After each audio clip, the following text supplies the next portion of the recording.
नमस्कार दोस्तों, स्वागत है आपका हमारे इस खास वीडियो में, जहां हम बात करेंगे कि एक परिवार को हमेशा खुशहाल और सुखी कैसे रखा जाए।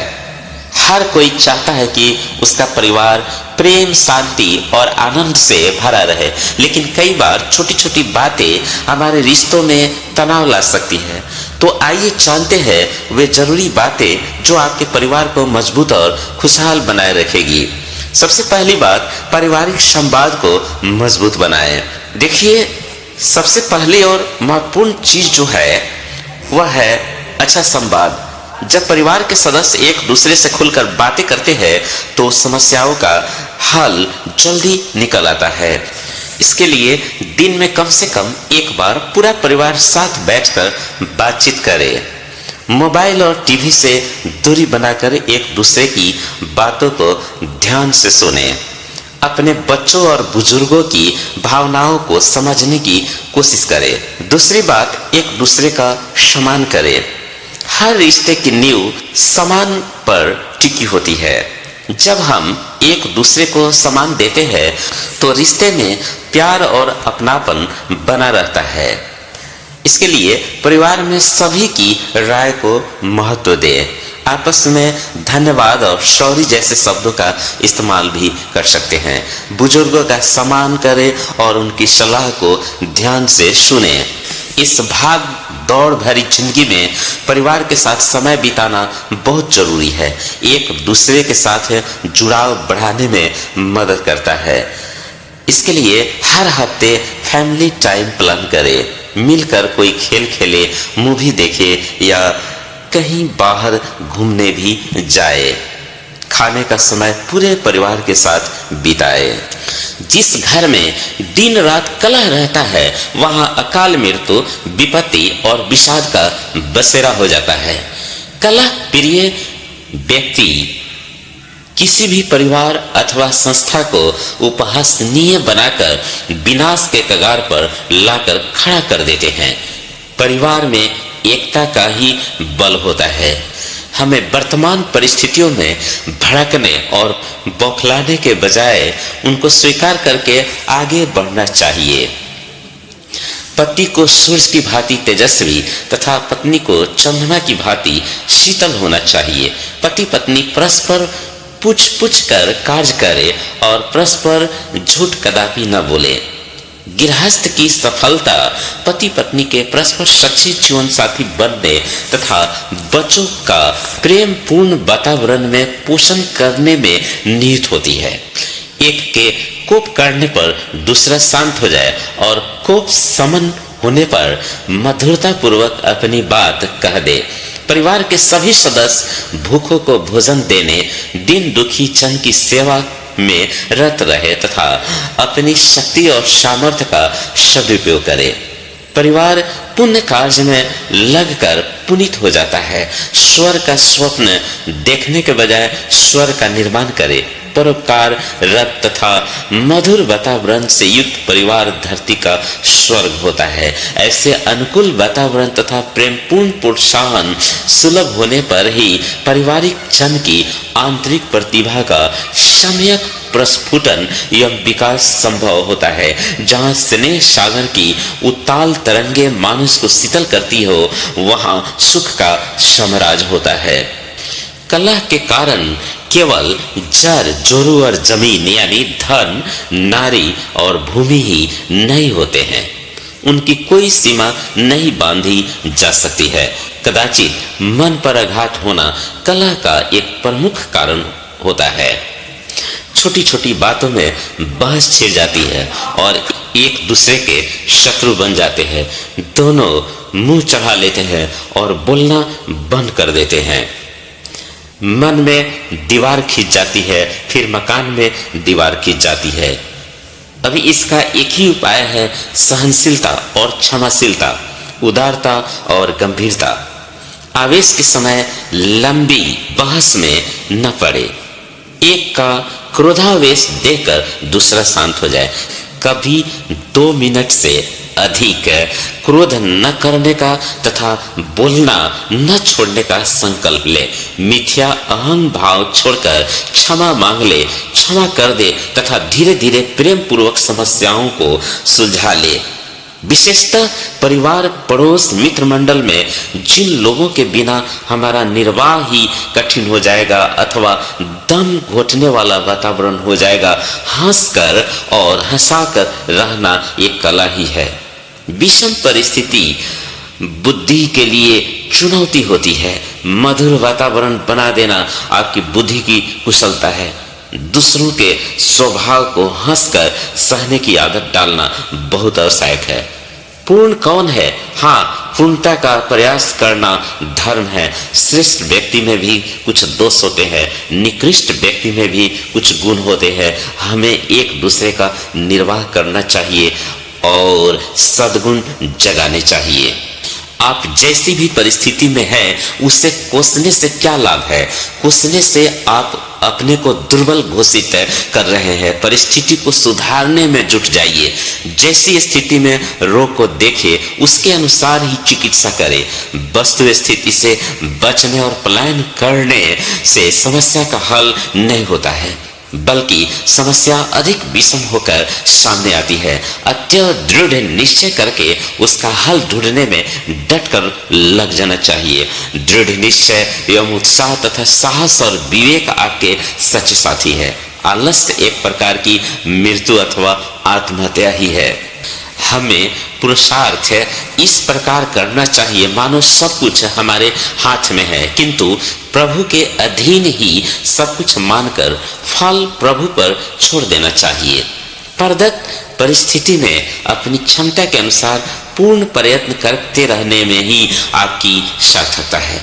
परिस्थिति और घटना चक्र की दिशा का निर्णय तो प्रभु के विधान के अनुसार ही होता है। परिस्थिति कैसे बदले, घटना कौन सी दिशा ले, यह तो ईश्वराधीन है, किंतु मानव का धर्म पुरुषार्थ करना तथा फल में संतोष करना है। पुरुषार्थ में ही मानव की कृत्य है। जो कर्तव्य पालन नहीं करता है वह ईश्वर को कभी प्राप्त नहीं कर सकता। जीवन में सबका अपना अपना क्षेत्र होता है। सब पृथक पृथक शक्तियों को लेकर आए हैं। सभी मिशनरी है, सभी समाज के भिन्न भिन्न पुर्जे हैं और सभी का समान महत्व है। सबको अपने अपने स्थान में अपना अपना कर्तव्य पालन करना चाहिए। हम अपना कर्तव्य करें और दूसरों की होड़ न करें। यदि कोई कलाकार है तो वह कला के क्षेत्र में उन्नति करे और राजनीतिज्ञ की उन्नति से ईर्ष्या न करे। जीवन में उदार बनने की आवश्यकता प्रथम है। आप अपने मिशन को पूरा कीजिए, दूसरों को अपना मिशन पूरा करने दीजिए। ईर्ष्या द्वेष के स्थान पर सहयोग की भावना को जगाए। कैंची की भांति समाज में अलगाव का काम करना आपको मानसिक क्लेश देगा। दूसरों को परस्पर लड़ाने वाला व्यक्ति निकृष्ट होता है। दो का झगड़ा किसी अन्य के लिए लाभकारी हो जाता है तथा उन दोनों को नष्ट कर देता है, किंतु पोल खुलने पर लड़ाने वाले व्यक्ति की निंदा अवश्य होती है। सुई की भांति दूसरों के टूटे संबंधों को जोड़ने का प्रयत्न शांति एवं मानसिक शक्ति देगा। दर्जी भी कैंची को पैरों के नीचे पड़ा रहने देता है तथा सुई को अपनी टोपी में लगाकर रखता है। प्रेम के धागे को भी चटकाकर कभी नहीं तोड़ना चाहिए। जैसे रहीमन धागा प्रेम का मत तोड़ो चटकाए। प्रेम के धागे और सद्भाव की सुई का जीवन में अनूठा ही महत्व है। समाज के दुखी वर्ग की निस्वार्थ सेवा के लिए सदैव तत्पर रहे।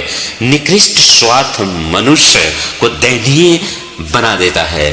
स्वार्थ से ऊपर उठकर ही हमें समाज में सुख और श्रेयस मिल सकता है। अबोध बच्चों तथा दीन दुखी जन की सेवा प्रभु की ही पूजा है। सेवा धर्म महान है। निस्वार्थ सेवा करने में मनोबल बढ़ता है। चरित्र में उत्कृष्टता आती है तथा व्यक्तित्व का प्रभाव बढ़ता है। सच्चे सेवा भाव और सादगी ने साधारण मोहनदास को महात्मा गांधी बना दिया। प्रलोभन छोड़कर सेवा करना सीखो। भलाई की शक्ति में अटूट विश्वास रखना चाहिए। आप विवेकपूर्ण भलाई करना कदापि न छोड़े, क्योंकि आपकी भलाई आपकी भी मदद करती है। भलाई करने से मन बलवान होता है। हम भलाई से ही बुराई को जीत सकते हैं, प्रतिरोध से कदापि नहीं। धोखेबाज से सावधान रहते हुए भी उसके साथ धोखा न करे, क्षमा करे, भलाई करे। संसार भालों की भलाई के सहारे ही चल रहा है। अच्छे तत्व कभी समूल नष्ट नहीं होते हैं। जीवन के अंतरालों को प्रभु के भाव से भर दो तथा रिक्त क्षणों को जब से भर दो। प्रभु आप में रहता है, आप प्रभु में है। समाज की सेवा को प्रभु सेवा मानकर जीने से आपका जीवन प्रभुमय हो जाएगा। भौतिक स्तर पर सुख और आध्यात्मिक स्तर पर आनंद से व्याप्त हो जाएगा। संसार एक सुंदर उपवन है जहां नाना प्रकार के सुरभित पुष्प और मधुर फल भरे पड़े हैं। यदि एक फल कटु लगा तो अन्य रसीले फल छांट ले। उपवन को छोड़कर भाग जाने की प्रवृत्ति यह सिद्ध करती है कि आपने उपवन की मनोरमता नहीं देखी है, अथवा संसार एक सुंदर मेला है जहां असंख्य आकर्षण बिंदु है और आप अपनी रुचि और क्षमता के अनुसार उनमें से कुछ को पसंद कर सकते हैं। पारिवारिक जीवन स्नेहमय वार्तालाप, हास परिहास, मित्रता, साहित्य, अवगाहन, ज्ञान संचय, भ्रमण, प्राकृतिक सौंदर्य आस्वादन, तीर्थाटन, साहसी कार्य, सेवा कार्य, प्रभु भक्ति, कीर्तन, भजन, ध्यान, योगाभ्यास इत्यादि विविध मनिया है जिनकी उपलब्धि से जीवन में प्रकाश और सुनहलापन आ जाएगा। मनुष्य को धन, पद, सता, प्रतिष्ठा, श्रुत, पत्नी, परिवार, सुयश आदि समस्त सांसारिक सुख प्राप्त होने पर भी स्थायी शांति एवं सुख प्राप्त नहीं होता यदि वह अपनी आध्यात्मिक मांग की पूर्ति का प्रयत्न नहीं करता। मानव के भीतर एक ज्योति है जो महाज्योति की ओर प्रवृत्त होकर उससे मिलने के लिए मानव आतुर है। यह एक विचित्र गुरुत्वाकर्षण है। इस आत्म ज्योति को पहचान कर उसकी मांग पूरी करने के प्रयत्न से ही चिरस्थायी शांति एवं सुख की प्राप्ति होती है। जब तक मानव अपने मूल से वियुक्त रहता है तब तक उसके अंदर का हाहाकार कभी शांत नहीं हो पाता। हमारे अंदर की ज्योति जब तक महाज्योति के साथ आत्मसात नहीं हो जाती तब तक क्षण क्षण में उसका प्रकंपित एवं स्थिर बने रहना स्वाभाविक है। आत्मा का परमात्म तत्व की ओर आकर्षण मात्र मनुष्य योनि में संभव है, अन्य किसी भी योनि में यह संभव नहीं है। मानव को केवल रोटी, कपड़ा, मकान तथा भौतिक सुख सामग्री ही नहीं चाहिए, बल्कि उदात्त कुछ अन्य भी चाहिए, जिसे दार्शनिक जेम्स ने दैविक कुछ और भी अर्थात डिवाइन मोर शब्दों में व्यक्त किया है। मैं देह नहीं हूँ, आत्मा हूँ। आत्मा सत्य स्वरूप है। आत्मा ने ही देह का शैशव, बाल्य, यौवन एवं वार्धक्य देखा है। आत्मा अमर है। अतः मानव में अमर होने की इच्छा होती है। आत्मा सत्य है, अतः मनुष्य अपना स्थिर अस्तित्व चाहता है।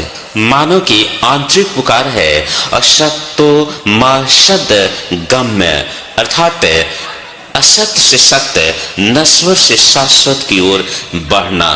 किंतु वस्तुतः आत्मा में संस्थित होकर अथवा आत्मा का साक्षात्कार होने पर ही मनुष्य के पुण्य कर्म मन को पवित्र बनाकर आत्मानुभूति के लिए एक भूमिका तैयार करते हैं। विनाशी से अविनाशी की ओर बढ़ना, भोग से त्याग की ओर प्रवृत्त होना मानव का सहज स्वभाव है तथा इसे न पहचानने के कारण ही मनुष्य भटकता है।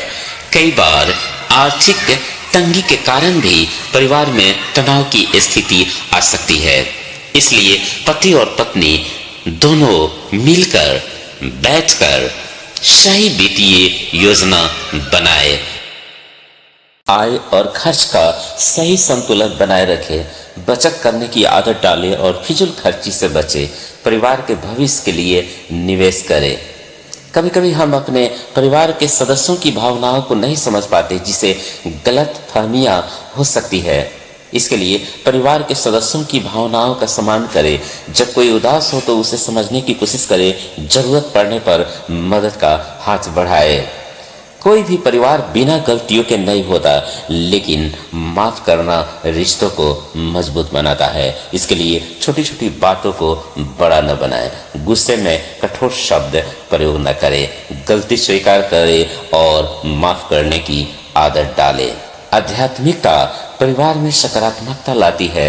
एक साथ पूजा प्रार्थना या ध्यान करने से मन शांत रहता है। इसके लिए परिवार के साथ रोजाना प्रार्थना करें, नैतिक मूल्यों पर चर्चा करें, जीवन में सकारात्मक सोच बनाए रखें। तो दोस्तों, ये थे कुछ महत्वपूर्ण तरीके जिससे आपका परिवार हमेशा खुश और सुखी रह सकता है।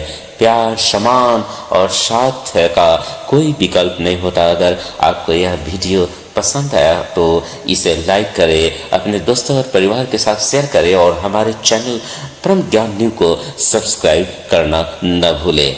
हमेशा मुस्कुराते रहिए, खुश रहिए और अपने परिवार को भी खुश रखिए। मिलते हैं अगले वीडियो में, तब तक के लिए नमस्कार।